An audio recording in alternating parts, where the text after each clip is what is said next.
What about if someone went to a rail and ice picked it, and then someone went to a rail and manualed it?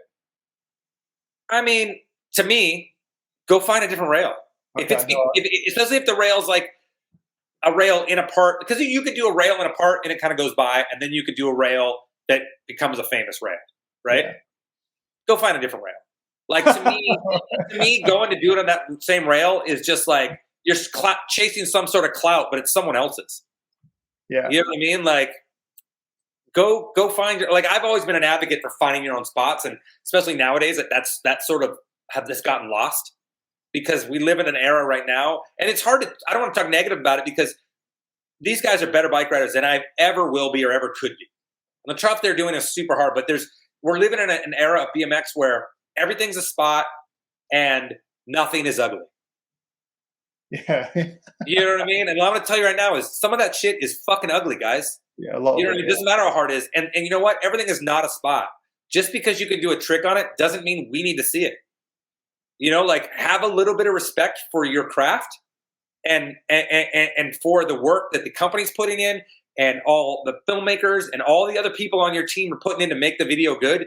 Go look around, drive around this motherfucker and find some cool shit. You know, like, that's the way I saw it, you know? Yeah. Well, that's the whole reason people started riding bikes is because they thought it looked good, I think. So, yeah. Like, there's some stuff that is just, and it's like I said, I understand this stuff's really hard, and I get that bike riding goes through trends, and what I think is cool might not be what's cool now, but I can really appreciate how hard it is. You know what I mean? But we've entered this, and also we've entered an area of street, like, bike riding is so sectional now. Like, you got the guys who ride contests who are doing something that I don't even know if I consider BMX. You know what I mean? It's incredible, but it's nothing that I relate to. Then you have street dudes who are doing like real big gnarly street shit, and then you have urban, and then you have like obstacle course flatland is what I've been calling it, because that's what's going on for the other half of. Yeah, I know what you mean. Yeah. You know, like, if I see someone pop into like a backwards spinning manual over something, I instantly don't care about the clip. You know what I mean? And it's not that I don't think it's hard. It's just like I just know what I'm looking at. Like, it is no different. If I saw flatland, I do the same thing because I'm not interested in it. I can appreciate if I'm watching it live, and I can appreciate my friends working hard on it. But I don't want to spend. I mean, you can't. I don't think I've like if a video comes up as a flatland part, I'm going to fast forward it. And it's not because I can't respect they're doing. I don't want to spend 40 minutes watching flatland. Yeah. You know what I mean? The same way I don't want to spend 40 minutes watching tennis. Yeah. But it's like I was listening to someone on, I think it was Morris Mayer maybe, and he was comparing something to, you don't need to see someone do 150 back ops. No, you don't. You know?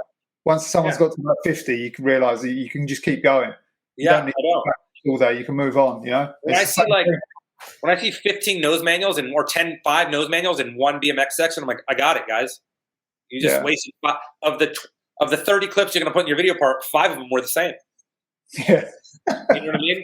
And sometimes some of the ledges, and I get people ride these small ledges, and I'm not even dissing that, but so I got stuffed up.